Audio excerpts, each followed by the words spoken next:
Very well. I believe the connection has been established. So let me kick off this session of our Patient Engagement Open Forum. My name is Tony Hoos. I'm one of the founders of Patient-Focused Medicines Development. I'm a physician by training, and I've been working in pharmaceutical industry for over 30 years.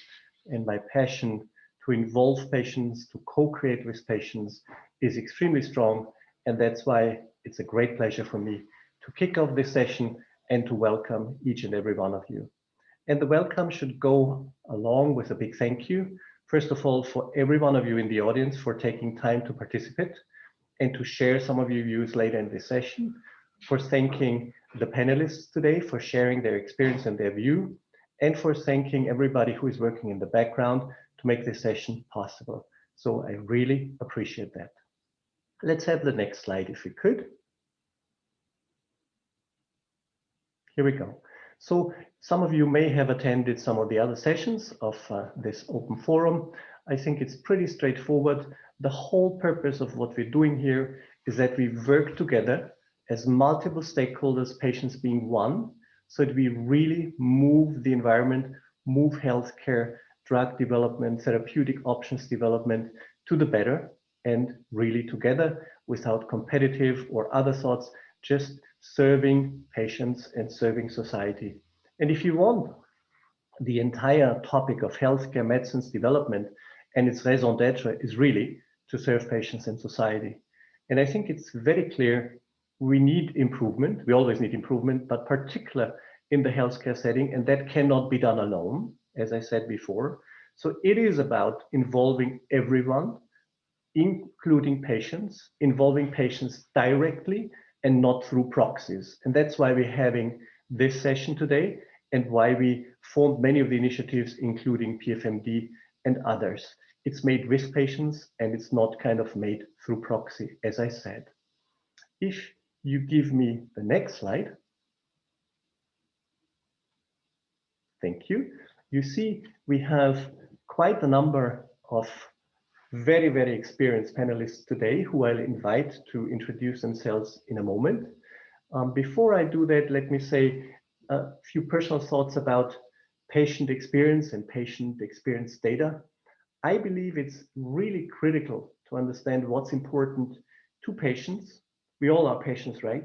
How we experience our disease, how we experience its treatment, what's the impact on our life, and how do we best cope with it and work together to improve the situation. I also want to say one word about patient experience and patient-reported outcomes. Patient experience is very broad. It encompasses many aspects. Patient-reported outcomes have been worked on for quite some time. Some are very sophisticated, usually with a very specific purpose, and usually on a narrower scope. So it may be interesting to hear the panelists out on both of these topics as they speak. Now, that being said, let's invite Geraldine to talk about herself and introduce her to the audience. Geraldine, fire away. Thank you very much, Tony. Very brief introduction. I'm Geraldine Reilly. I'm the Global Patient Engagement Lead at Gilead Sciences, and I've been working in Gilead for the last 19 years. I'm a nurse by my background, and I have a very soft spot for HIV, but really for all things patient engagement related. And it's a pleasure to be with you all today. Thank you for having me. Thanks for joining, Geraldine. Kevin. Thanks, Tony, and good afternoon, everyone. My name is Kevin Moody. I'm a pharmacist by training, and I've been working in the global AIDS response for the last 20 years. Most recently, I've been working as an international consultant, looking at various aspects of quality of life and improving that for people living with HIV. And I'm here today representing the European AIDS Treatment Group, with whom I did a project on PROMs in HIV research and development. Glad to be here. Thanks, great to have you. Natalie. Yes, thank you. So good afternoon, everyone. Likewise, it's really a pleasure to be here. So my background is in psychology and public health, but I've been working at the EMA for well over 20 years now. I currently work in the Public and Stakeholders Department, and my role is to ensure that the patient's voice is heard along the life cycle at EMA. Very important task at the EMA. Richard, welcome. Good afternoon, great to be with you all. I'm Richard Harding, a professor at King's College London. I'm also Vice Dean of the faculty. Long-standing interest in patient-reported outcomes and person-centeredness in a large number of chronic and progressive conditions in the UK and internationally. Thank you. Welcome to our panel. Appreciate the short introduction. Let's look at the agenda for a second. If we could go to the next slide. So here you see what the plan is for today. We will have each of the panelists speak to us for about 10 minutes, and they will talk about their specific experiences, as you've seen also in the outline of the agenda. Thereafter, we'll try to have a panel for about 10 minutes, which is short and concise, of course. So we'll tell you in a second how you can ask your questions, give some input. We'll try to consider a few during the panel question and answer session, which will go up to about 5:30 p.m. European time. And thereafter, we want to have really your input, and we want to pick your brain and hear what's important for you on the subject of patient engagement data, patient experience data, sorry, and what you think about it. So this will be roughly half an hour. We will try to summarize what, at least in very high level topics, what you've told us during this half hour before we wrap up the meeting by 6 p.m. European time. If you go to the next slide. Thank you for that. So pretty straightforward. I think the housekeeping rules are, as we always do, we'd really appreciate your candid input, questions in the interactive session, really, that you share your thoughts with us. Please mute yourself. If we get a lot of background noise, obviously we'll do it centrally, but that would be good. As I said, use the Q&A function, which you'll see in a second, for questions to the panel. Use the chat for any other feedback or interactions with other participants. We'll record the session so that it can be heard later on. And again, it's up to all of us to make it an interesting session. If you go to the next one, please. So for the question and answer, again, obviously everything is virtually, so we'll have to give it a certain structure. There will be no anonymous questions, kind of, right? So please be aware that they'll be shown with the name of the person who asked. Obviously, we want to do it the right way, and we don't want to cause any issues. And we'll make an effort to respond to as many questions as possible. Even if it can't happen during the meeting, we'll try to provide the audience and the panelists with a summary after the meeting, where we'll try to address some of the questions in a summarizing form so that we really cater to each other's needs. Thank you for this one. And now let's go to the next one. So for our group exercise, we'll be using GroupMap, where we can poll you, where we can facilitate the discussions. And it's really best if you do that on a computer. If you have a mobile phone, that's fine. But if you have a computer at your disposition, we would highly recommend you use that, or if you don't do it yet, that you start it now. And when you get the prompt, obviously you can just click on the link and then you'll get into Zoom chat. And you'll need to enter your email address in order to access GroupMap, but we can explain that again later on if there are any questions. Let's move forward. Here we go. So if you see this link, if you click on this link, then you can enter your email and everything will get started basically. Okay. Here's the link. Thank you for sending it again on the chat so that everybody can access it at their convenience. Good. So I think we can go to the next slide. Yep, here we go. So I hope you got an idea about the panel today, about how we want to run the session. And now let's rock and roll and give the word to Geraldine Reilly, who's going to talk about her experience as the patient engagement lead for Gilead. It's all yours, and we look forward to your thoughts, Geraldine. Thank you. Thank you so much. Thank you very much, Tony. Thank you to the rest of the panel. So the patient engagement team was formed only a year ago. So it's a great honor to be able to come here and reflect on our journey so far, how we've been involving patients in the work that we're doing, and speak to a particular project of ours on patient experience data. I will also preview some of our plans going forward. And in the spirit of this collective co-creation forum, I'd love to get any of your thoughts and feedback and hear about your ideas for how we could work together better. So at Gilead, we've always considered ourselves to be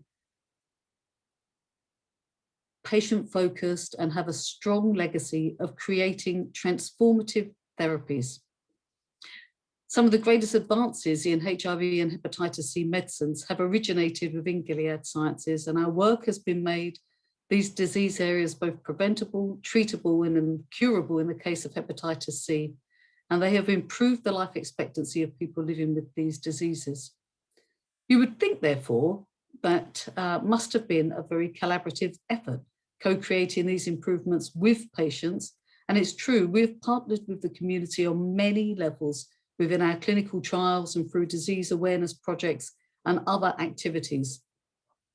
But we're now focusing on how we really embed patient engagement systematically to make co-creation routine, which is indeed a work in progress.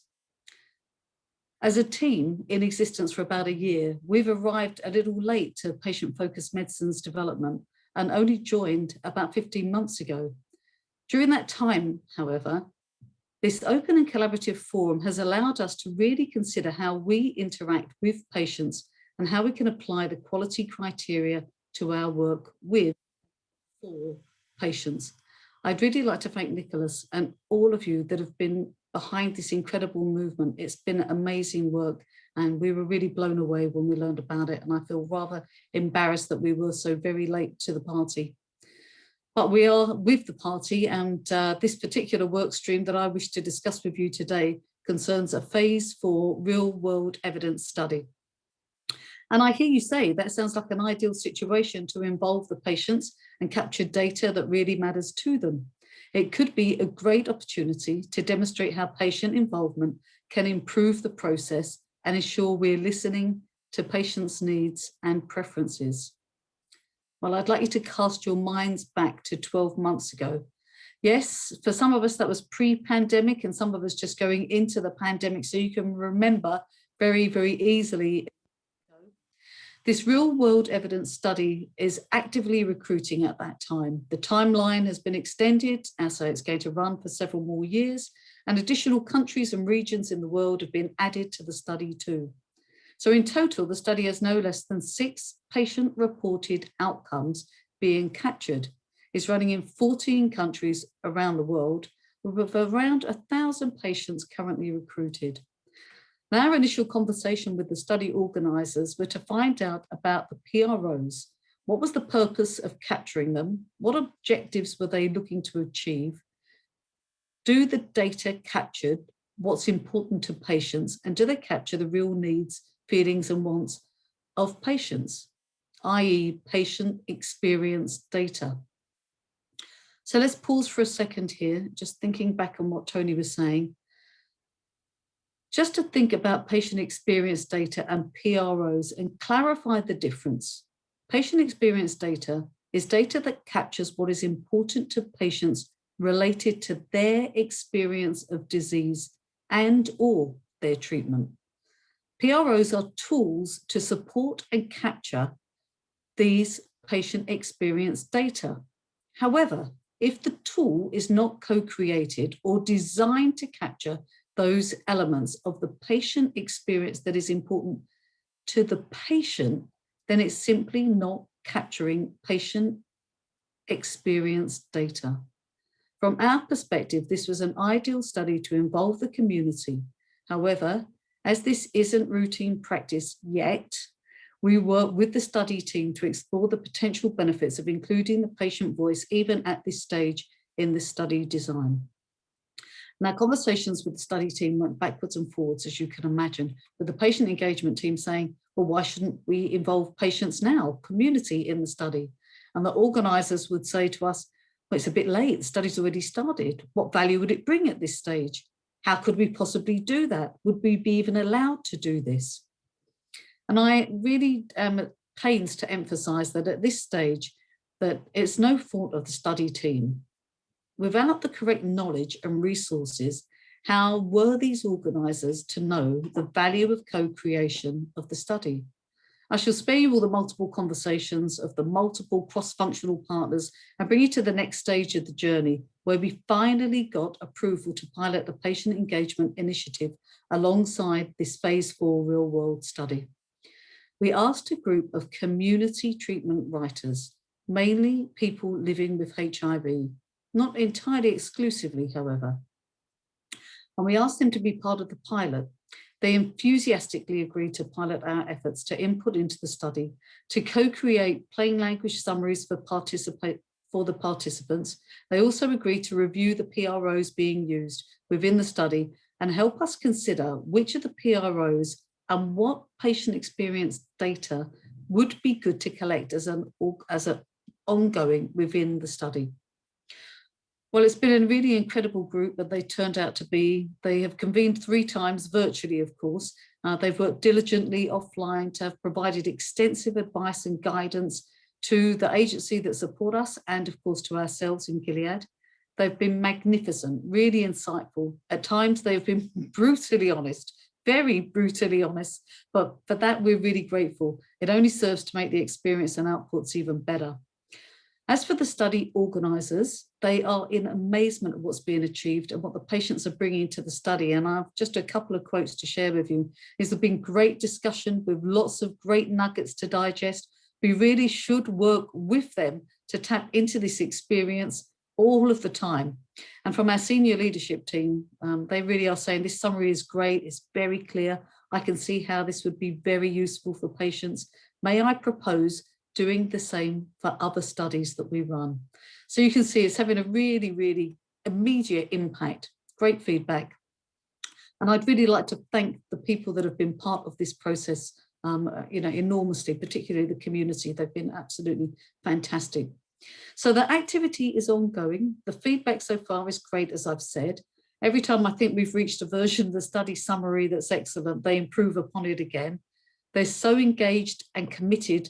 It's making such a success for the patients that are part of the study, for us as an organisation, and really we've learned so much effectively to create a template that we'll use for all of our other studies. Currently, they're reviewing the PROs and making recommendations regarding meaningful patient data, and we're going to bring those learnings back into the organisation. We'll be applying them across the other studies, using them much earlier at time points within the life cycle, aligned to the recommendations of both PFMD, EMA, the FDA, the ICH guidance. I've no doubt that we'll end up with an outstanding piece of work that will really benefit patients in the study, as well as Gilead's own operating model. We've been capturing the stages of the journey too, so that we can bring those learnings in-house and apply them to all of our future studies, starting with including patients at the beginning of the process to ensure the data that's being captured matters to the patients. We plan to submit this work later this year to a conference, as well as clearly sharing them with you here today. Now, before I finish, I'd just like to touch on one other thing. I'd like to mention another initiative that we're working on more broadly to integrate the patient perspectives and data into all that we do. We've brought together a team of experts. Many of them will be on this call. Many of them have been working closely with PFMD, living with various conditions, we've brought patients from Europe and the US together to help us understand the current and future landscape of patient engagement and to gain insights to be really inclusive patient engagement strategy at Gilead, and actually effectively to hold us accountable. So huge thanks for letting us share our first insights and the way that we're implementing this to really embed this strategically across the whole organisation. So thank you, Tony, back to you. Thank you, Geraldine. Much appreciated to share your learnings and your initiatives, what you've done, and the journey from a one-time event to a system-wide kind of implementation and really benefit for everyone. We'll hear you out later on. Very well. So as we said, we'll transition seamlessly from one speaker to the other, and we will collect your questions. So please make use of the question and answer opportunity at the end when we have the panel. Let me give the word to Kevin Moody, who introduced himself before. They've done some very exciting work, and I think it'll be of great interest to all of us. Fire away, Kevin. Thanks, Tony, and thanks, Geraldine, for that great presentation. What a great initiative that you've done. I'd like to express my thanks on behalf of the European AIDS Treatment Group for the invitation to participate in this year's Patient Experience Open Forum. EHG has been working for several years in a supportive role on PROMs and has had several sessions with researchers and pharmaceutical companies to learn more about why PROMs are important. A lot of work is being done on PROMs in clinical research, and we wanted to find out how PROMs are being used in medicines research and development in the search for new and better products for HIV. We decided that it was important for this research to be led by the community in order for our interests to be highlighted. Next slide, please. We used a multiple methods approach, including a narrative literature review, a survey to people living with HIV, and key informant interviews and focus groups with stakeholders. Later this year, we'll conduct a workshop at the European AIDS Conference to validate the recommendations in the paper. Next slide, please. For the literature review, we learned that PROMs are increasingly being used in clinical practice and research, including medicines discovery. The work we did focused mostly on the use of PROMs in research and development.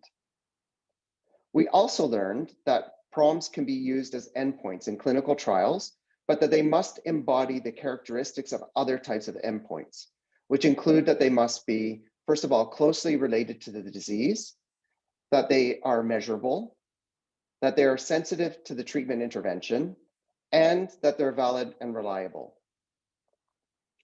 We learned that HIV-specific PROMs are important because they address issues that are relevant to people living with HIV. Because HIV treatment is effective and generally well tolerated, and because people living with HIV often come from underserved populations and experience stigma and discrimination, many of the outstanding issues related to the health and well-being of people living with HIV are psychosocial and emotional in nature. It is difficult to attribute these types of PROMs to treatment versus environmental factors, and it is difficult to measure differences in short timeframes. So there are certain challenges in PROMs for R&D. The first one is timeline. Research and development trials are short. For PROMs to be useful in this context, they need to be sensitive to what they are measuring, and they need to be responsive over relatively short time periods. The second is attribution. It's difficult to attribute some PROMs results to treatment arms, especially if the outcomes measured can be affected by external factors. And finally, there's homogeneity. As we know, R&D trial subjects are relatively homogeneous, and it's difficult to generalize PROMs data used in R&D context to other groups. Next slide, please. So in the patient survey, we sent out a survey in both English and Russian and got 96 responses, 41 people from 16 countries for the English version, and 55 people from 10 countries for the Russian version. We asked if people were satisfied with their treatment. More respondents to the English version said they were satisfied, but in both versions, patients indicated that they wanted better treatment. When asked about side effects, there was a diversity in responses ranging from psychological issues such as depression, anxiety, difficulty sleeping, to physical issues such as neuropathy, gastrointestinal problems, and weight gain or loss. There was no top side effect mentioned by respondents to either version of the survey. We also asked patients what they would like to see changed about their treatment in the future. What is your ideal type of treatment? And we asked them about whether they would like to take fewer tablets per day, if that's important to them. Is experiencing fewer side effects important to them? We asked also about the development of long-acting treatment. And finally, what's quite new is we asked about whether it's important for them to be able to hide their treatment. Example, with the new injectables that would be given at the clinic instead of having to take pills on a daily basis. From the survey, there was no clear preference among the respondents regarding the priority approach to developing better HIV medicines. The survey had some limitations, and that's the green box here in the slides.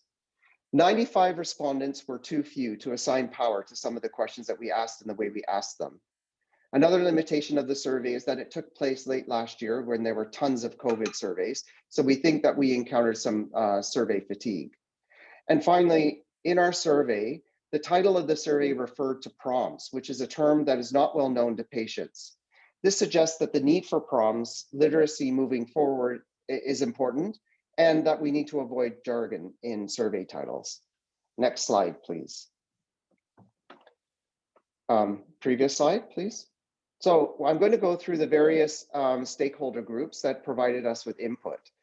These are just examples of the input that we got from stakeholders and is not meant to be exhausted.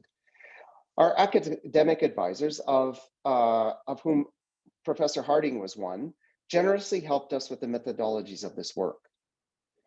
They confirmed that PROMs as primary outcomes are difficult, but not impossible in medicine's R&D. They also indicated that a distinction has to be made between PROMs used in clinical practice as opposed to R&D. PROMs are by nature subjective and can be difficult to attribute to treatment arms in short timeframes.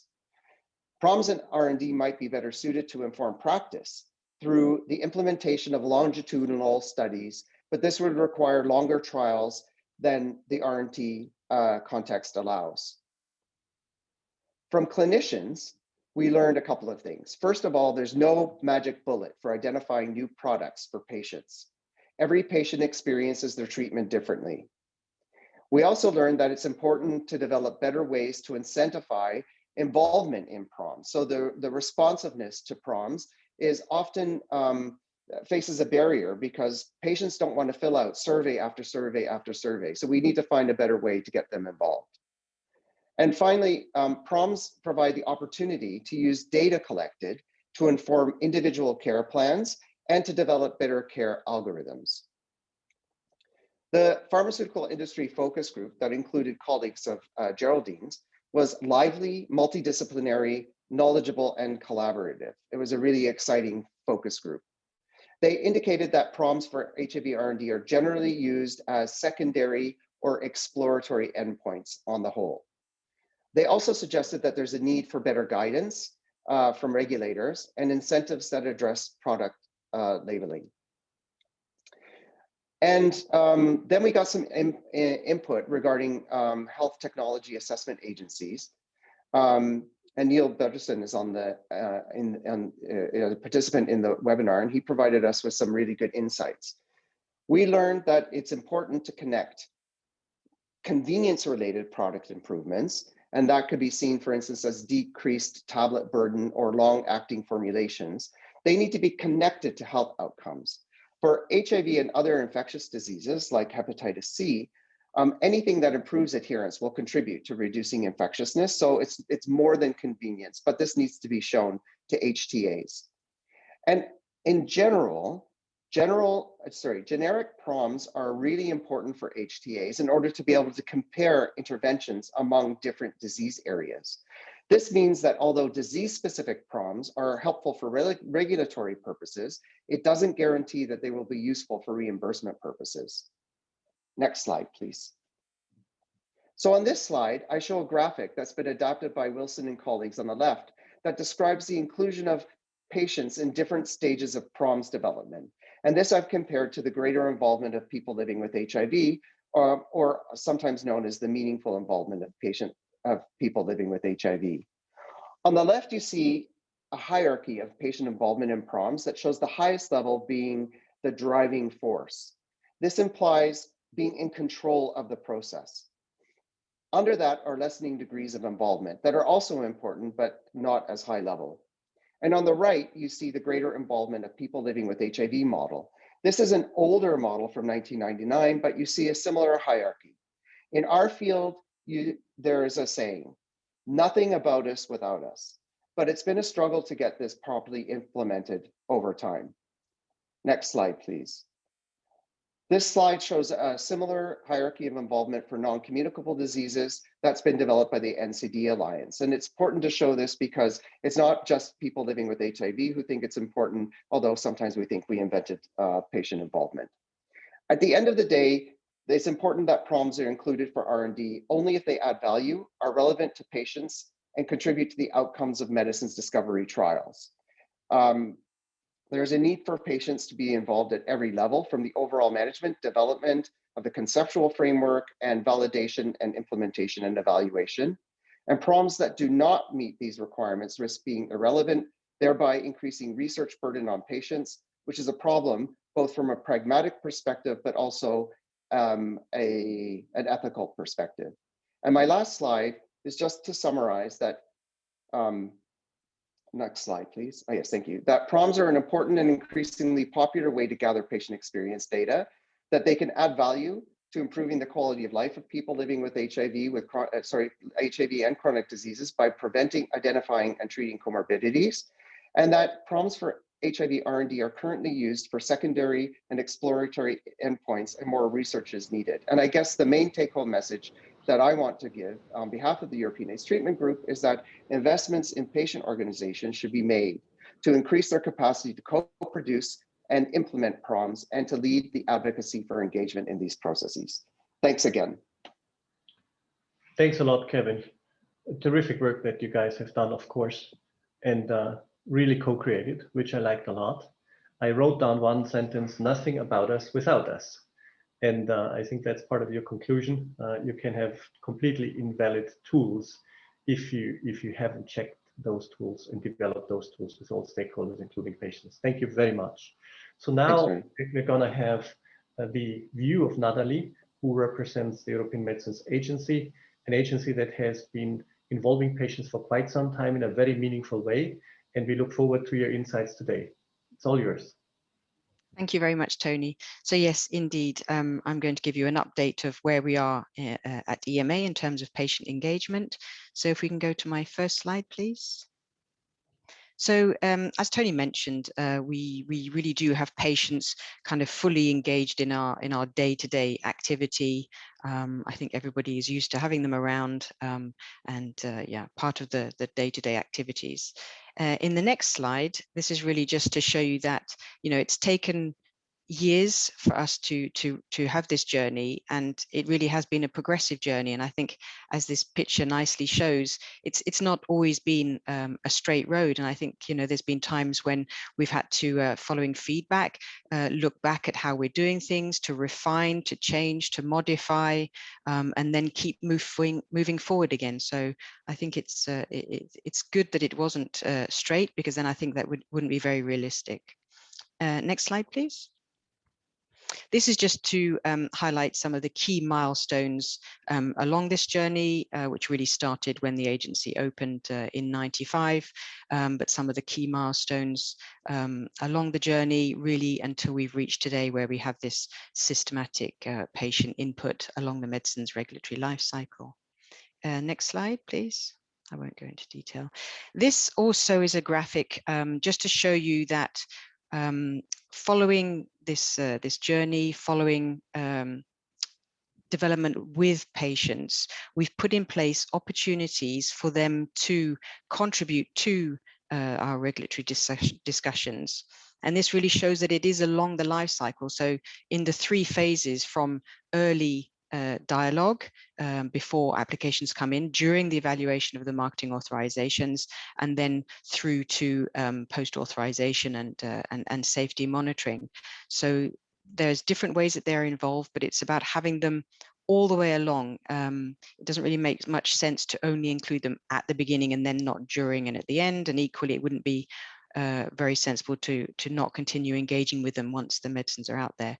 So key has been developing all of these opportunities and methodologies for engaging with patients together with the patients. And we've done this primarily through our Patients and Consumers Working Party, which is comprised of many European umbrella patient and consumer organizations. It's also been something that we've learned over the ways that the value that getting this patient data into the discussions can have. And it really helps us make sure that we've got this comprehensive data set. So not only the data that we've received in the dossier, but also this additional complementary data from the perspectives of those living with the particular conditions.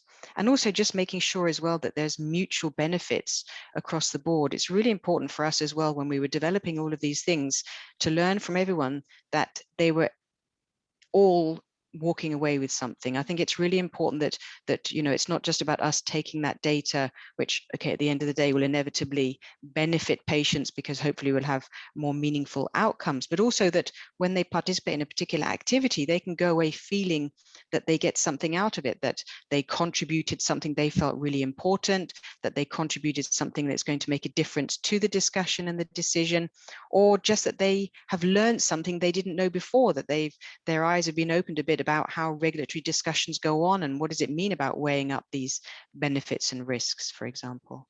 So in the next slide, just to show you that these opportunities along the life cycle do mean that they are actually directly involved into the scientific discussions. And of course, we make sure we properly support them, and their role is perhaps not the same as the scientific experts, but it's no less important, the information that they then provide, as I mentioned earlier, to having this complete data set. And their involvement can be anything from full voting members on some of our scientific committees, getting involved in early scientific advice procedures where we give advice to sponsors on their development plan, expert meetings convened by the committees. We might do a face-to-face meeting or a questionnaire or a survey, reaching out to the wider community, also going to depend on the timelines, a dedicated stakeholder meeting where we really get everyone around the table together. We have public hearings as well, which of course are broadcast live and anybody can join and give their perspectives. We also have workshops where we invite the patients also to participate, and public consultations.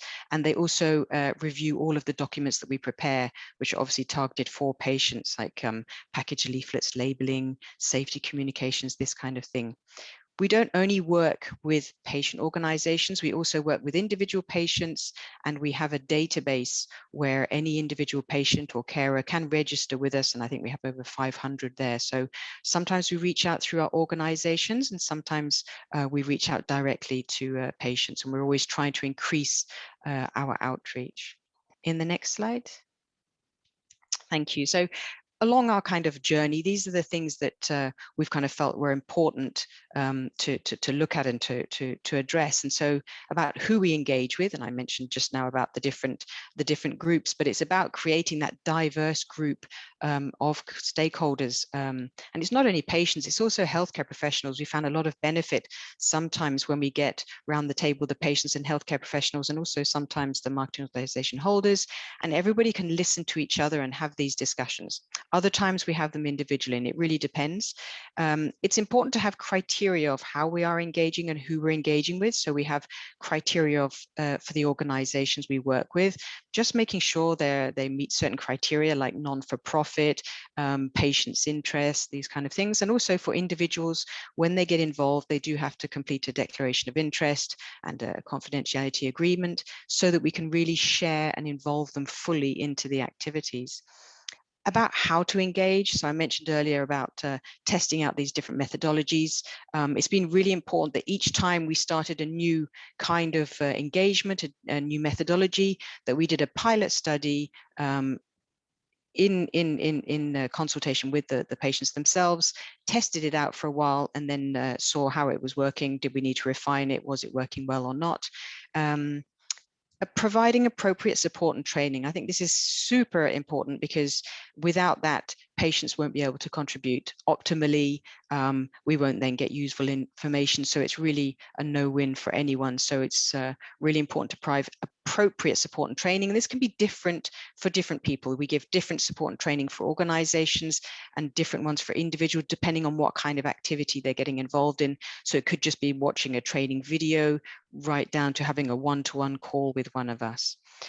Transparency, really important, of course, that we share all of the relevant information and outcomes with everyone who's involved. So when they get involved, they receive the information, but we don't stop there. Once they've finished the activity, we make sure they're kept up to date on the outcomes as well. and it links a bit to continuous monitoring and reporting. So we need to continually make sure that the way we are involving patients is working as good as it can do. Do we need to change? Do we need to evolve in any way? And important that we report on engagement, not only to those involved, but wider as well, and share our activities and when to engage all the way along the life cycle, beginning early and not stopping. And in the next slide, I'm just going to tell you a little bit how we want to look ahead. Of course, we have engagement established at EMA, but we still have a lot of room to optimize. We need to make sure we evolve with scientific advances and obviously things that are happening out there that are going to affect our work. And we've seen with the COVID pandemic how we have to work in different ways. We will have the EMA extended mandate, which will increase our remit of different areas of working. And also we recently had adopted our regulatory science strategy to 2025, as well as the European Medicines Joint Agency strategy. And in that is very much emphasized the importance of this collaborative evidence generation and really making sure that patients are fully involved in all of these areas to make sure we can really optimize that quality of our outcomes. In the next slide, some quick ways that we will do this in a practical level. We have a framework of interaction which is adopted by our management board. So we're going to update that to really bring it up to date. And here you can see some of the things that we want to look to do in the future to really enhance and make better our engagement. There's two levels. There's the way we bring patients into EMA, but there's also about enhancing that generation of data, patient data that we receive from sponsors in the dossiers as well, in the marketing authorization applications. And in my last slide, I know we're a little bit behind, just some of the things again that we will be doing, improving that capacity outreach, better training and support, exchanging methodologies as well across different decision makers, HTAs, etc. Continue to contribute to the projects such as IMI, Paradigm, Prefer, etc. And also to progress globally on patient engagement. And here I'm referring to guidance, be that perhaps with ICH or SIONs. So thank you very much. A bit of a whistle or stop, but lots to say. I hope it was interesting. Thank you, Natalie. Much appreciated to show us the journey that EMA has taken and the breadth of patient involvement. And perhaps that the panel will have an opportunity to ask you about one favorite example you have where patient experience data has played an important role in kind of the whole process. Thank you very much. Richard, you're gonna talk to us from a different perspective, from the practice of someone who is not on the regulatory side or on the industry side, but really on the academic and the clinical side. We look forward to your thoughts. Thank you very much. Thanks very much. Great to follow on from these wonderful speakers today. So can I have the next slide, please? Thank you. So I want to start with, why are we talking about patient-reported outcomes? What does quality care look like? Because for me, the motivation for me to go to work and to do all this stuff on PROMs is about quality. So when we look at how the Institute of Medicine looks at quality care, they say high quality care is patient-centered. The International Alliance of Patients Organization says quality care is organized around people, not diseases, around their health needs and expectations. WHO even further takes us out from the patient to the people around them. So it takes quality care to be about individuals, families, and communities, and responding to their needs and preferences in humane and holistic ways, which I think takes us closer to PROMs. And then it's about more than the disease, which I think is really important. It's about holistic healthcare. So this for me is my journey to a career in working in PROMs. It's about quality. Next slide, please. And this I'd just really like to share. Somebody I've worked with for years, Carla Alexandra and I have worked in sub-Saharan Africa for many years in person-centered care for people living with HIV. And Carla coined this lovely phrase, from the life of the virus to the life of the host. So what we do is interacting at the nexus of physical problems, social problems, psychological or emotional problems, and spiritual problems as well, because the spiritual well-being aspect of living with a number of conditions often gets forgotten, and it matters to people. And there's a nice article in BMJ by Dawson saying that PROMs ensure that care is good quality, accessible, and reflect what matters to the patient. So I just thought I really wanted to start there to really kind of put the flag in the sand. Why are we talking about this? So this for me is the rationale. Next slide, please. And again, we're talking about PROMs and outcomes. I think, why are we talking about outcomes? Well, we can talk about inputs and structures, we can talk about health systems, we can talk about processes, you know, what do we actually do, how many patients do we see, how many get prescriptions, how many get counselling, and that's all really great.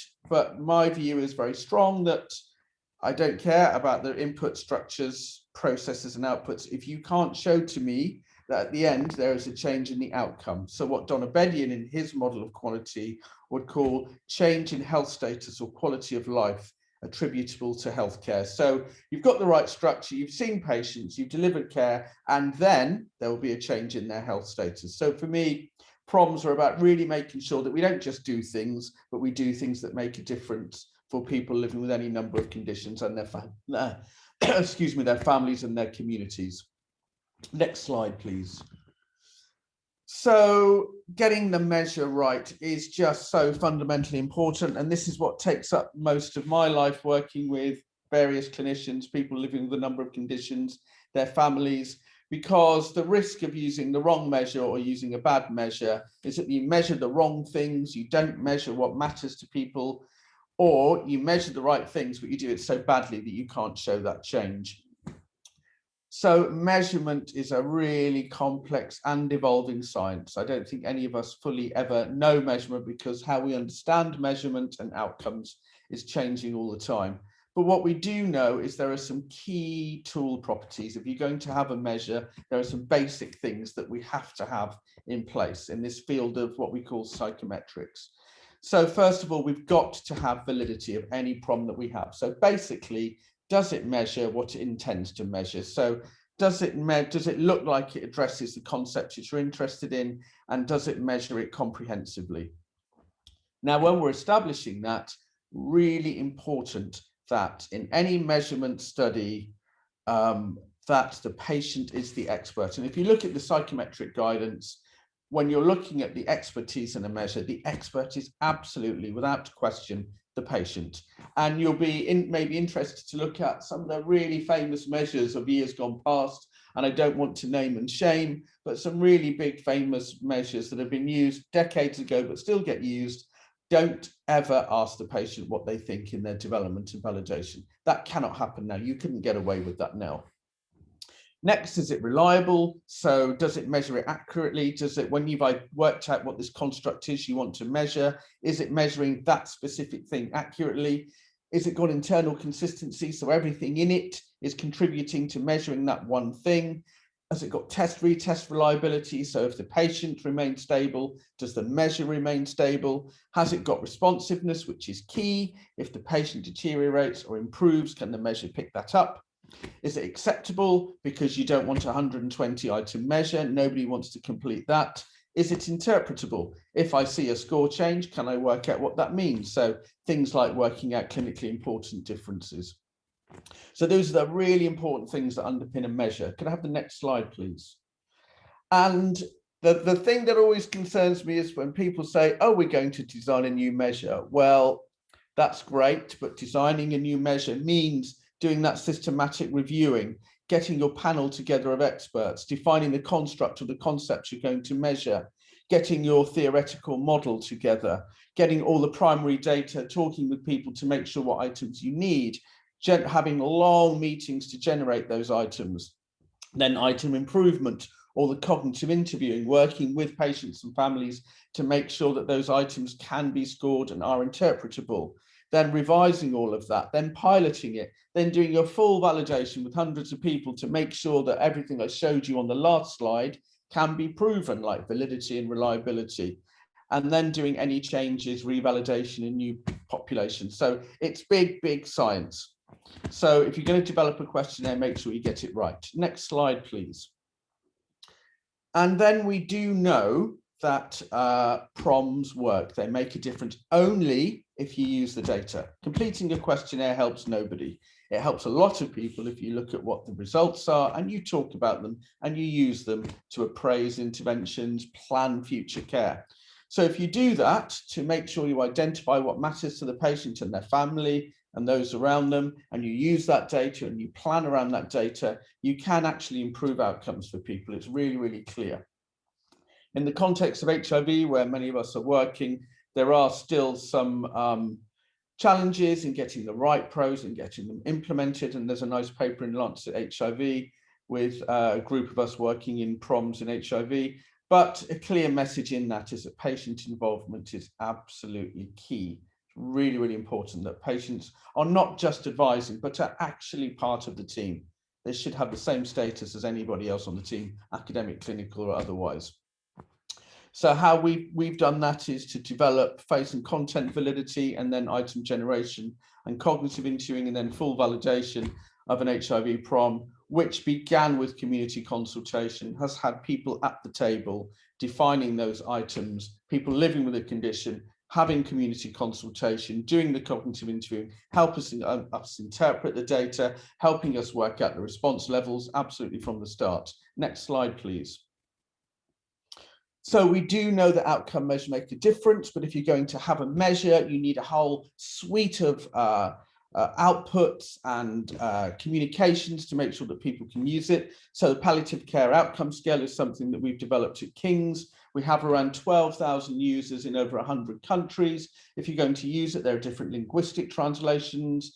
There are guidance on telling you how to translate it and validate it in local populations. There are clinical guides. There are pocketbooks for clinicians. There are online versions. There are disease-specific versions. There are scoring versions in sub-Saharan Africa. There are conferences, there are meetings. So supporting people to use it. We've got a big team of around 60 patient and family engagement experts supporting us. So the support that goes around a tool is really important. And at King's College Hospital, the POS is used with every encounter on a clinical ward. When you come back to the team, the scores are up on the screen. Clinical team are sat around talking about how you may change people's prescribing and the clinical management. Next slide, please. So the question is, do you need a generic or a disease-specific one? So you may use a general quality of life measure, which is going to be really, really widely valid, and it allows you to compare across conditions. The problem with that is it may not have that specific face and content validity that may have some issues, for example, stigma for people living with HIV. So you need to decide, do I want a generic, do I want a specific, or do I want both? Next slide, please. So positive outcomes has been really a community engagement project with us from the start. So I have to say none of this would have worked without community in Ireland and across the United Kingdom. So as you'll see, people living with HIV are absolutely our co-authors on that work because they've been the co-producers of it. Next slide, please. And the validation has now happened in 5 European countries, and we've had a European AIDS treatment group as members of the expert panel now as part of the validation in around 2,000 people living with HIV. Next slide, please. So lastly, what do we think the benefits might be? Well, people living with a condition say it's going to be more patient-centered, it's going to empower us, help us feel heard, build our resilience, get better referrals, reduce assumptions about what matters to me. And for the services, they think they're going to be more able to tailor services to the specific needs of populations and understand the changing picture of HIV and be more efficient in how we deliver care to patients. I think there may be one more slide after this. That may have been the last one. If you could do the next slide. Yes, so that was my summary of what we've been doing in the field of PROMs in global work. So thank you. Richard, thank you very much for your elaborate presentation and for telling us how important it is to measure it right and to measure the right things. I think that's one of the key messages for me to take home. So let's get the whole panel back on so that we can see all of the speakers. We have Natalie, we have Geraldine, we have Richard, and we have Kevin. Brilliant. So thanks again for your presentations, much appreciated. We got a number of questions, both in the Q&A and kind of offline. So let me start with the first one that we've kind of collected. That is, if each of you could just tell us in, I don't know, maybe 60 seconds, what exactly is is patient experience data? What's your definition of it? Geraldine came very close to it. She gave one in her talk. So if each of you could just share, what do you think patient experience data is, perhaps versus PROMs? You want to go first, Richard, since you just talked a lot about PROMs? Yep, so there are two things. There are PROMs, patient-reported outcome measures. I showed you an outcome is a change in health status. PREMs are patient-reported experience measures, which are a different thing, but equally as important. The easiest way you can describe a PREM or an experience measure is satisfaction. So how is the care delivered? Is it timely? Can you access it? Do you get treated with respect? Can you get an appointment? And there are things like the Picker Institute 5 PREM questions, which are largely used around the world. So PROM, change in health status, PREM, satisfaction with care. That would be the way for me. Thank you for that. Kevin, how would you see that? Yeah, well, I agree with Richard, but I also think there are more broadly applicable definitions of experience, and I think what matters is for patients to define that for themselves. What they see is significant for them is an experience that they can bring to the service and to the care, and hopefully have that care adapted to meet their needs. So I think it's whatever the patient group thinks that is important to measure. Thank you. Natalie? Yeah, no, thank you. I mean, I agree with previous, but also, I mean, I think patient experience data as a whole is where patients themselves or via their carers have shared their experiences, their needs, their wishes to whoever it's needed without any interpretation. So I think it's where you have to take directly what they want, and there's no then subsequent interpretation. For me, it's directly received from those involved. Geraldine, you said a few words before, but let's hear your view. Pointed. Yeah, I mean, I agree with everybody, but I think more importantly, as given I've outlined my understanding of the differences, I think my concern, Tony, is some of the messages I've read in the chat box around the fact that we're now using all of these abbreviations, and actually they don't make sense to people. We almost need an entire session just talking about the differences. What are we talking about? How are we going to start using these? How do we make them meaningful to patients? Because comments from Amy and others in that group, we're using all these acronyms and they are not making sense to people necessarily. So before we go back down another rabbit hole with patient experience data, PROs, PROMs, etc., we need to pull ourselves back up and start really thinking about what matters to patients and what is the interpretation and what are we going to do with that information once we receive it. So I think that's my take home, which is not quite to answer your message, but just to your question, but to say, I think we're in serious danger of causing terrible confusion. I think it's a great answer. And I tried to follow the chat and the questions as well as I could. And I would wholeheartedly agree. We need a common standard or a common approach at least, and common language. And if many people, many groups develop it by themselves just for a very specific niche, it will be very difficult to move the entire field forward. And as I kicked off the session, it's not about competition. It's not about whatever my own shop. It's about how do we move the needle together. So I like that comment very much. Not only there was a specific question for you in the question and answer room, and it said, kind of, have you guys already kind of requested patient experience data? Where are you in this one? Are you observing it? It basically is, what are your expectations around patient experience data these days when you get submissions or when you talk with sponsors? So, I mean, it's obviously not a requirement. It's definitely encouraged. We really, really do encourage it. And as to the question of how it should be done, how it should be submitted, we don't have full guidance as such, but we would encourage everyone to come for what we call scientific advice.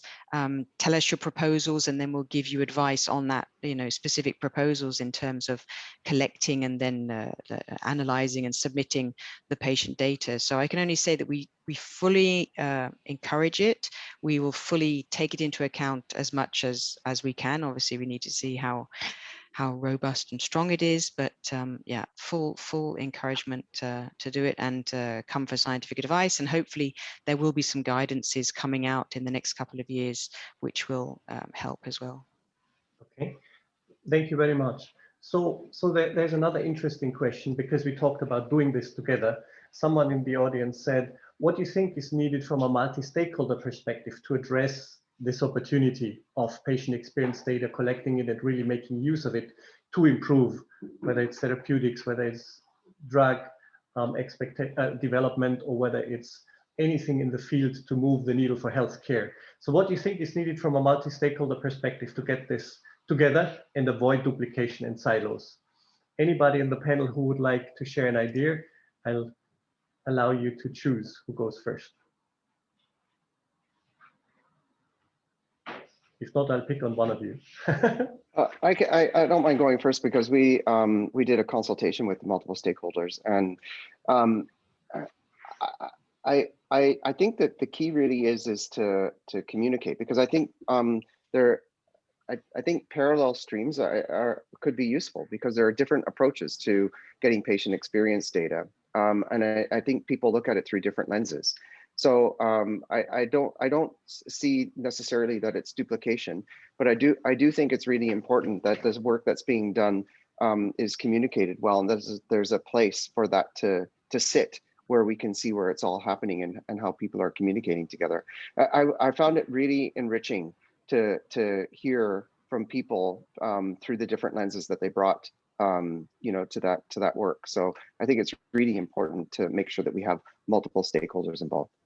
Thank you. And very interesting point, by saying you wouldn't mind some parallel activity as long as people are talking together, and then bring the best together, kind of as a synthesis. Any other thoughts to this topic from the panel? Yeah, I mean, I'm happy. I mean, we did a systematic review a while ago on the implementation of outcome measures. And it's really clear that if they're going to be successful in practice, then you need your stakeholders engaged from the start. And this kind of work, I think, really exemplifies the crucial nature of multidisciplinary stakeholder groups, because it's not going to work without the patient and the family, because without their data, no tool can be successful. You need psychometricians and statisticians and researchers, because the science is really, really complicated. You have to have clinicians on board, because they're the ones that are going to be working with patients and families, has to fit in their health systems, has to work with their clinical practice. So this is just a fundamental given in this work, that if you don't take a multi-stakeholder approach, it's impossible for it to work. Thank you for that. I think we've almost gone full circle here. Nobody's as smart as all of us, as a very famous consultant used to say some time ago. And I think that's the opportunity for co-creation. So thank you for that. I promise that we'll have some Q&A for the 10 minutes we have allowed. We have done the full 10 minutes. I see there's more questions. We will do a real effort to address your questions and provide you with some answers after the meeting, so that we really consider your thoughts and give you input.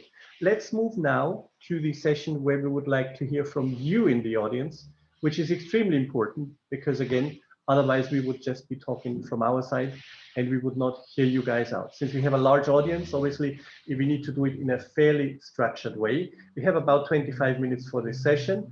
And here you see, you will get the link again as a chat for everyone. Most of you have already answered kind of the stakeholder questions. What's your background, kind of, so that we can at least understand a little bit of your kind of affiliation, so that we can put it into clusters. Use the link. Here's the question 1. Let's show the question 1, and then we can go right ahead. Here we go. So this is the audience survey, where you can just say to which kind of group do you belong. Sorry, we may have missed some, so we have a category other, and you can just say which group you belong. Most of you have done that already, so if you could fill that in, that would be terrific. And then the first question to everyone is,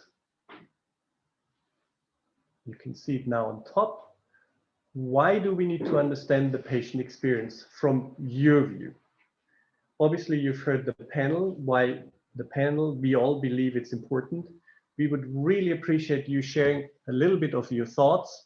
And you see there's a format, you can just add your thoughts about needs, solutions, decisions, efficiencies, whatever comes to mind, share it with us. We'll give you a couple of moments to fill that in. Here you see, by the way, already answers for the first kind of poll. What's your background? It says some people haven't been able to open that.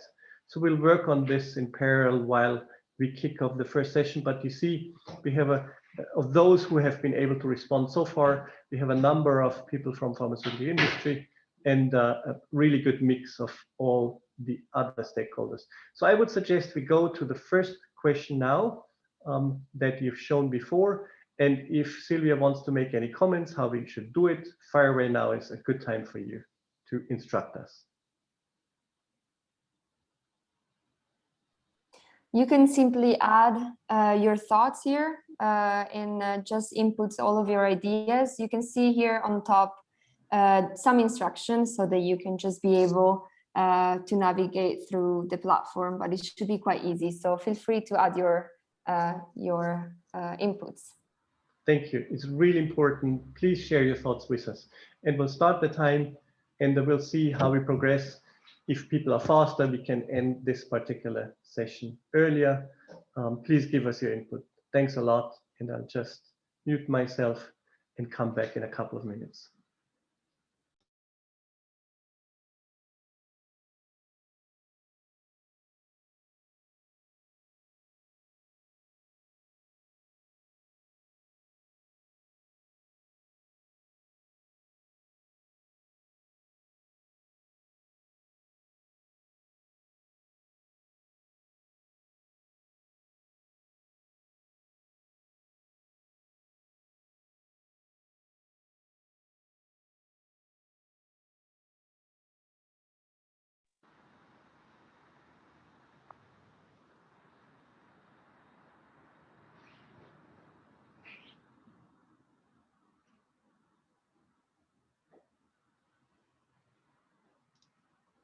I see some colleagues may have difficulties accessing question number 1. Sylvia, would you just like to tell us one more time how we get into it so that everybody has the opportunity to share their thoughts? I think, so basically, if you join the group map with your email, you should be able to arrive in this platform right away. We brought all the audience here. And you can add here, for example, click on the plus, and then you can just add your thoughts. And also, by the way, I want to remind that you can also add a comment or like one thought if you think that it really represents yours as well. This is how it works. If you have any specific question, we are also really happy to answer in the chat.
Thanks for all your input. It's getting populated very richly, and we really appreciate that. And rest assured that we'll look very, very carefully, and we will try to summarize some of the highlights as we wrap up the conference. So thanks for now. We'll close the question number 1 session. Again, your input is really appreciated. So now, as we've said, why do we, or you've given us your thoughts, why we need to understand patient experience. Let's move to the second question, if we could. Here we go. So the second question builds on that, of course. And the question is, what can the stakeholders below, we've tried to cluster the stakeholders, learn from patient experiences, and how can they act on it? So in our view, this is key now. If we believe understanding patient experience is important, then what can the stakeholders learn? And how should they act on it? Because without learning and action, there will be obviously no consequence and no benefit. Let's kick it off. And again, appreciate your input on this one. Please start the clock.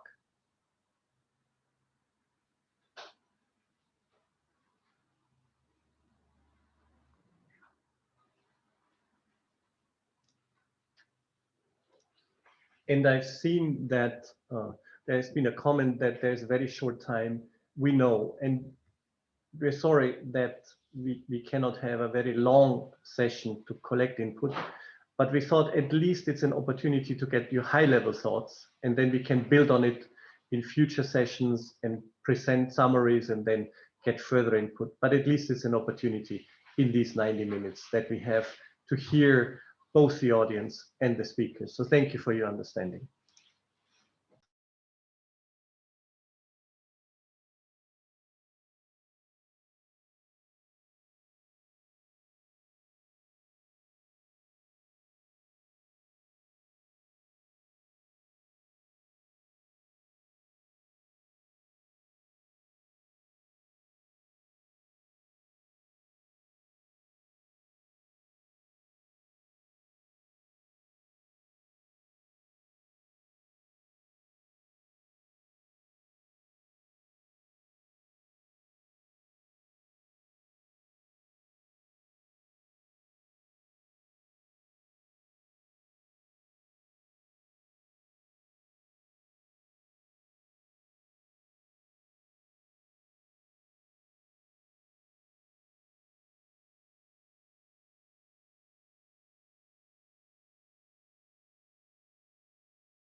I'm on mute. Thank you for telling me.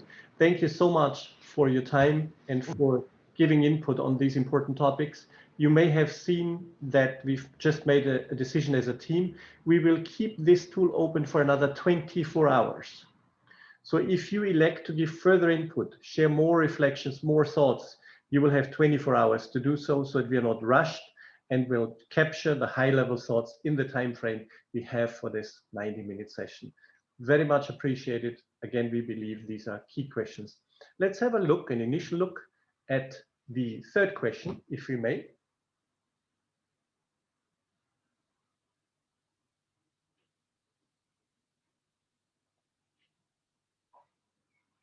Brilliant.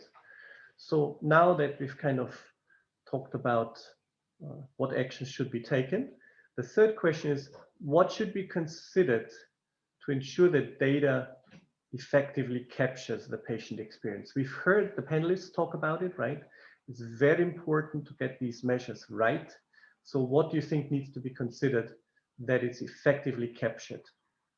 Thank you for your input. Let's start the time.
So thanks again for your initial input to the third question, which is about the measurement.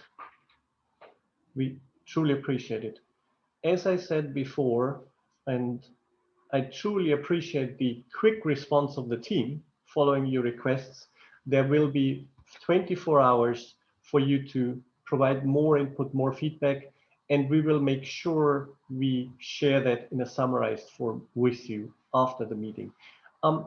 Only a few of you so far have given some information about which group you kind of belong to. You see this question here again, kind of what type of stakeholder group do you represent? If you wouldn't mind just sharing that information with us in the tool as well, it would be very helpful for us. So please take the opportunity to do that. Now, in a further kind of appreciative move from my side, I want to say thank you to the team who has prepared the survey and who's worked on it behind the scene now, basically instantaneously, to provide us with summarizing slides. And so I believe we have one high-level summarizing slide for question now within minutes. If you wanted to share that with us, that would be brilliant. Here we go. So question number one was, why do we need to understand the patient experience?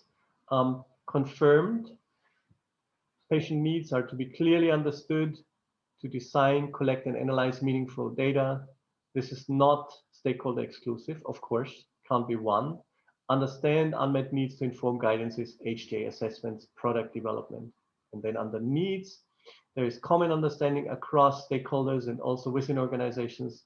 Evidence-based unmet needs designed with patients, empower patients, a common and accessible language.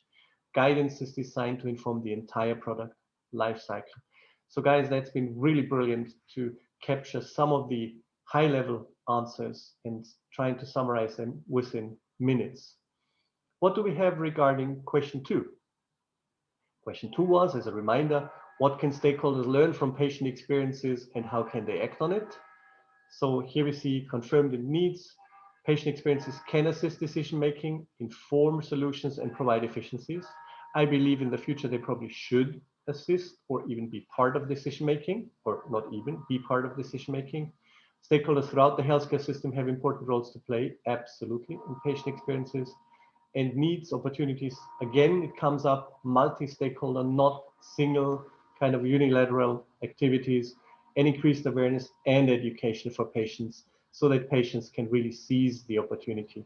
So again, brilliant for this quick summary. There'll be much more that we'll provide to you. And I don't know whether anybody was a wizard and could summarize some very high level thinking on question three. If you could, wow. If you could, that's brilliant. So question three again, what should be considered to ensure that data effectively captures the patient experience? Confirmed. Consider the range of patient experiences before deciding on tools. Measurement tools with a diverse range of patient input. Patient involvement with analysis and consolidation of results. And needs. Data collected from multiple sources involving collaboration and validation from multiple stakeholders. Data collection methods are made publicly available, endorsed by multiple stakeholders again. I like that a lot. That's brilliant. And then design, consolidation, and communication of the analysis should meet the needs, same thing here, of all stakeholders. So that concludes our immediate feedback. I hope you got the sense that we really tried to give everybody a voice. The panel was more visible, but rest assured, each and every one of you in the audience who has elected to give input and to share the views, we will really consider that, try to, as I said, summarize it and provide it back to us, and of course, guide our further actions in order to improve the healthcare systems and drug development and therapeutic options development, and really make the difference together with you. Now it's my turn to thank everybody involved. I'd like to start by thanking the audience, you, for participating actively, and again, to encourage you to provide further input over the next 24 hours, including filling in kind of the few stakeholder questions if you could. I would like to thank the panel for their very valuable, very insightful input. I would like to thank everybody from the team who has made this possible. I can tell you a lot of preparation went into this session, and I kind of just asked this question, would it be possible to show at least a high-level slide from the audience input? And they made it possible, which is really great. So big thank you to everyone who's been involved. I personally wish you all the very best, and most importantly, probably these times, stay healthy. Hopefully you'll get the vaccination if you like to get vaccinated very soon, so that we can meet and continue our common journey and really make sure we serve patients to the best of our availabilities. All the very best, be safe. It's been an honor and a pleasure serving you today. Goodbye.